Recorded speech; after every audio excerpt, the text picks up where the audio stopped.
Russia और America में से कौन सा देश भारत के लिए ज्यादा फायदेमंद साबित होगा, ये सवाल हमेशा से ही चर्चा का विषय रहा है। क्योंकि जब से अमेरिका में डोनाल्ड ट्रंप राष्ट्रपति बनकर आए थे, तब से ही भारत और अमेरिका के संबंध भी तेजी से सुधरे थे। और कुछ लोग तो अमेरिका के साथ दोस्ती से इतना खुश थे कि वो रशिया को बुरा भला कहकर उसके साथ संबंध तोड़ने की नसीहत भी दिया करते थे। लेकिन अब थोड़ी स्थिति बदलने वाली है, क्योंकि अमेरिका में अब जो बाइडेन नए राष्ट्रपति बनकर आ गए हैं, या फिर बस बनने ही वाले हैं।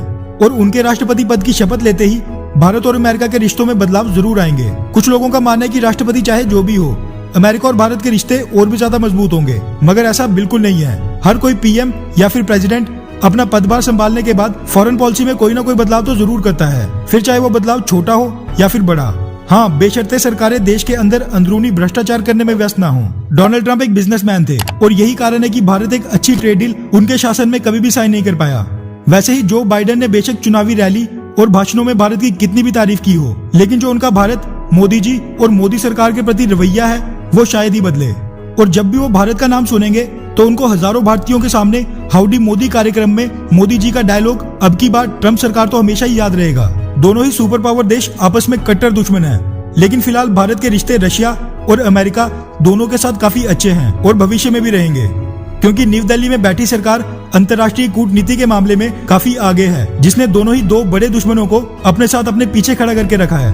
कई बड़े बड़े डिफेंस एनालिस्ट और यूट्यूबर्स रशिया के साथ संबंध तोड़ने की सलाह देते थे, लेकिन उनको अंतर्राष्ट्रीय कूटनीति का बिल्कुल भी ज्ञान नहीं है और उनको ये नहीं पता कि अमेरिका और रशिया दोनों ही देश भारत के लिए सबसे ज्यादा जरूरी हैं। और दोस्ती निभाने के चक्कर में अंतर्राष्ट्रीय कूटनीति में कोई भी देश अपना नुकसान कभी नहीं करवाता, फिर वो चाहे अमेरिका हो, रशिया हो या फिर भारत ही क्यों ना हो। इसीलिए जो लोग भावुक होकर रशिया के महंगे हथियार बेचने या फिर टेक्नोलॉजी ट्रांसफर ना करने पर उसकी कड़ी आलोचना करते हैं, उनको यह देखना चाहिए कि अमेरिका भी भारत के साथ बिल्कुल वैसा ही करता है। जबकि अमेरिका की अर्थव्यवस्था तो 21 ट्रिलियन डॉलर की है और रशिया की तो मात्र 1.7 ट्रिलियन डॉलर की है, जो कि भारत से काफी कम है। अंतर्राष्ट्रीय कूटनीति में हर कोई देश अपना अपना हित साधने की कोशिश करता है, जैसा कि भारत एक ही समय में रशिया और अमेरिकी खेमे को एक साथ लेकर चल रहा है।